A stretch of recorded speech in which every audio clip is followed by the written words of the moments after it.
So my son has a YouTube channel and he's been doing this for a couple of years now and he's getting pretty good at it and he certainly enjoys it. Well, most of the time. But the other day, I was working at the dining table when he came down from his office, which serves as his YouTube studio. He had this look on his face, not frustrated exactly, more like curiously puzzled. Like he just bumped into something and he couldn't quite figure it out. He said, "Sometimes I feel like making videos, but I'm not inspired and I have no ideas for a new video. And sometimes I have inspiration and ideas for making new videos, but I don't feel like making videos. How do I resolve this?" And I thought, what a great question. Can anyone relate?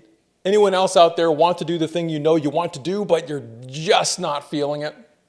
We had this great conversation about motivation and inspiration. Sometimes he's motivated but not inspired, and sometimes he's inspired but not motivated. And let's face it, sometimes we're neither motivated nor inspired, but we know we still need to do the thing we've set out to do. So what do? The first step is to check in with your future self. The future self I'm talking about is the version of you who has already done the thing and created the success you've envisioned, not the one who took the day off or let their discipline slide for a week or a month and never got back on track. That's another future self, and between you and me, you never want to ask that future self what you should do today. It'll probably involve ice cream and Netflix, which feels really good right now, but is going to cost you big time down the road. So successful future self, what's their take? When you ask them what to do, what do they say? When you ask them if you should do the thing, what advice do they offer? I'm willing to bet that they're going to tell you to rally some motivation and breathe some inspiration and get back to work. And eventually the feelings will follow. Here's the thing. There's only one person on the planet responsible for your inspiration and your motivation, and that person is you. What, you say? Me? No muse? No heavenly dispensation of creative juice? No lightning in a bottle? I know, bummer. But it's actually empowering when you think about it, because if it's up to you, then you're not at the mercy of the muses or waiting for lightning to strike. You can actually do something about it. So let's break this down and consider inspiration and motivation separately. To inspire means to breathe life into, and while it's nice and convenient to let inspiration float down from the heavens and anoint us when we least expect it, in my experience, a much more dependable method is to take author Jack London's approach. My favorite quote of his is, "You can't wait for inspiration. You have to go after it with a club." It's not up to Providence or the universe or divine intervention, though I'm not opposed to any of these sources. It's up to me and it's up to you. And that's an empowering thing. So cultivate the habit of hunting for inspiration, for that breath of life. We can do that by revisiting the reasons we started doing the thing we set out to do in the first place. We can immerse our attention in that domain with the intent to bag some inspiration. Or we can go and do something completely unrelated while keeping ourselves open to new inputs. If you decide that's what you want to do, you will be surprised what you come up with. The myth that inspiration is something bestowed upon us by a muse or by some force beyond ourselves, that's ceding our own power, and frankly, it's just bad teaching. Inspiration is something you actively pursue. Now, what if you lack motivation? Motivation is tied to feelings and emotions. The word emotion has French and Latin roots, which are all tied to this idea that our feelings agitate us or stir us toward action or motion. So if you're not feeling like doing the thing you need to do, how do you take responsibility for changing that? Well, it's good to know that our emotions often come from the confluence of our mind and our body. When we think a thought or remember something or sense or feel or experience something in real time, that generates a feeling in or on our body, which our brain then assigns meaning to. Okay? That's the mechanical process.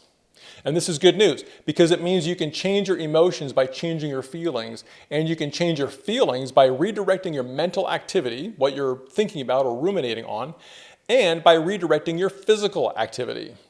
You can go for a walk or play a game or talk to a friend or read a book. You can watch a movie or listen to music. Heck, you can take a nap. Any of these are going to change not only your physical state, but your mental state as well. And when your physical and mental states change, your emotional state will follow. So here's a framework that might help. Think of yourself as operating in one of 4 zones at any given time. First, there's the let's go zone. You've got both motivation and inspiration. You are feeling it. You've got ideas and you're already doing the thing. If you're in this zone, you're probably not watching this video. You are in the flow and you are making it happen. Next, there's the motivation without inspiration zone. You're willing to work. You have the energy, but you've got no ideas. You're ready to execute, but don't know what to execute on. This is when you need to actively hunt for inspiration. Then there's the inspiration without motivation zone. You've got great ideas, the vision is clear, but you just don't feel like doing the work. This is when you need to change your physical and mental state to shift your emotions and generate the motivation to move. And last is the oh no zone. You've got nothing, you got no motivation, no inspiration, you just feel stuck. Now, if you're in the oh no zone, you can do everything I've outlined already. Check in with your future self, hunt for inspiration, change your state. But I also recommend you take a minute to consider that maybe your body is trying to tell you something. Maybe you've been burning the candle at both ends, or you haven't been attending to your self-care like you should. Things like nutrition and sleep and exercise. In that case, you might just need a break. And by break, I am not referring to the aforementioned ice cream and Netflix. I mean deep restorative rest, legitimate self-care. You need recovery, not escapism. Here's the truth.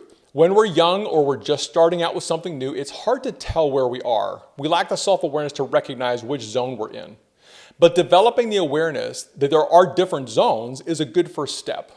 Then learning to assess which zone you're in and how to shift manually into the desired zone for optimal, effective productivity.